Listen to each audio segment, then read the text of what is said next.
దారము ఏ విధంగా ఉంటుందో ఆ విధంగానే సమస్త భూతముల యందు నేను ఉంటాను.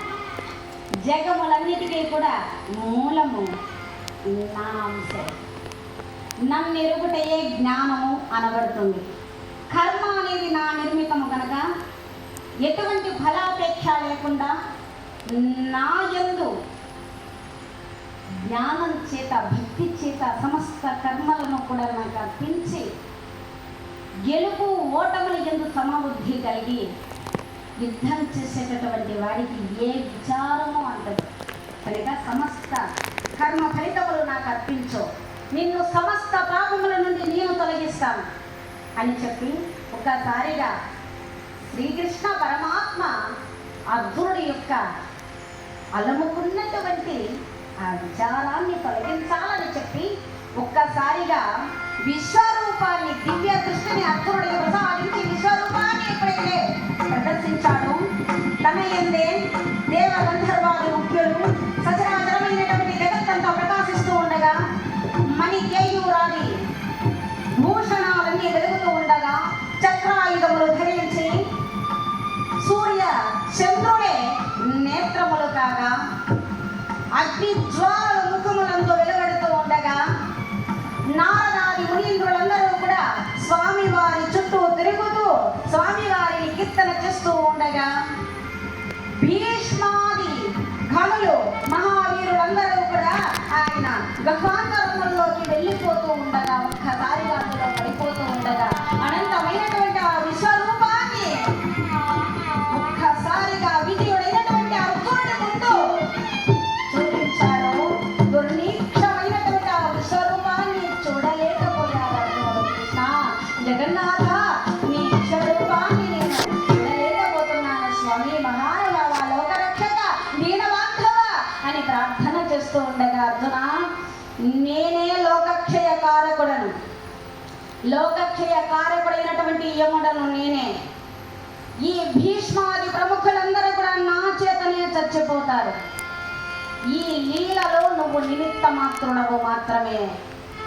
లే, ఇంకా ఆలోచన చేయకు, యుద్ధానికి ఉపక్రమించు, విజయాన్ని నీకు అందించడమే నా ఈ ఆలోచన అర్జున.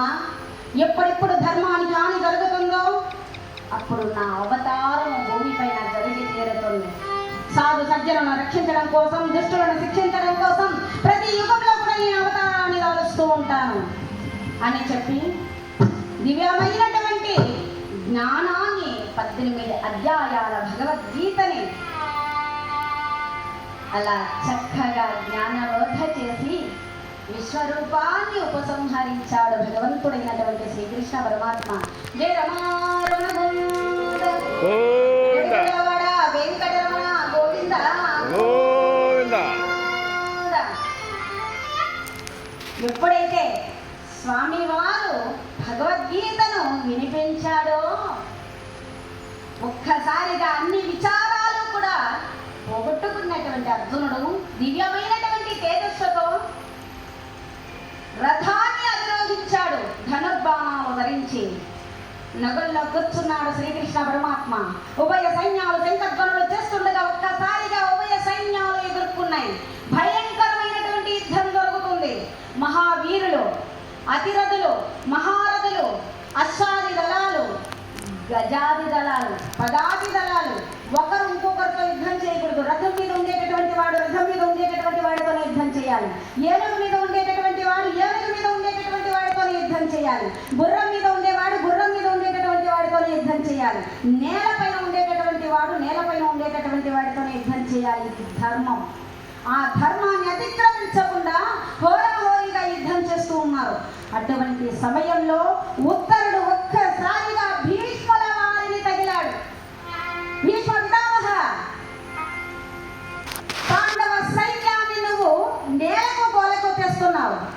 నాలాంటి వీరుడితో నువ్వు పోరాడు, నీ వీరత్వం ఏమిటో నేను చూస్తానని చెప్పి ఉత్తర కుమారుడు ఎప్పుడైతే భీష్ముల వారిని ఎదుర్కొంటూ ఉన్నాడో చూశాడు. శల్యుడు పక్కన నుండి వచ్చి అడ్డుపడ్డాడు.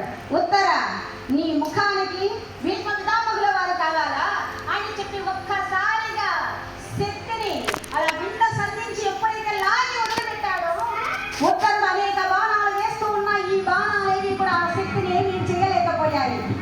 ఒక్కసారిగా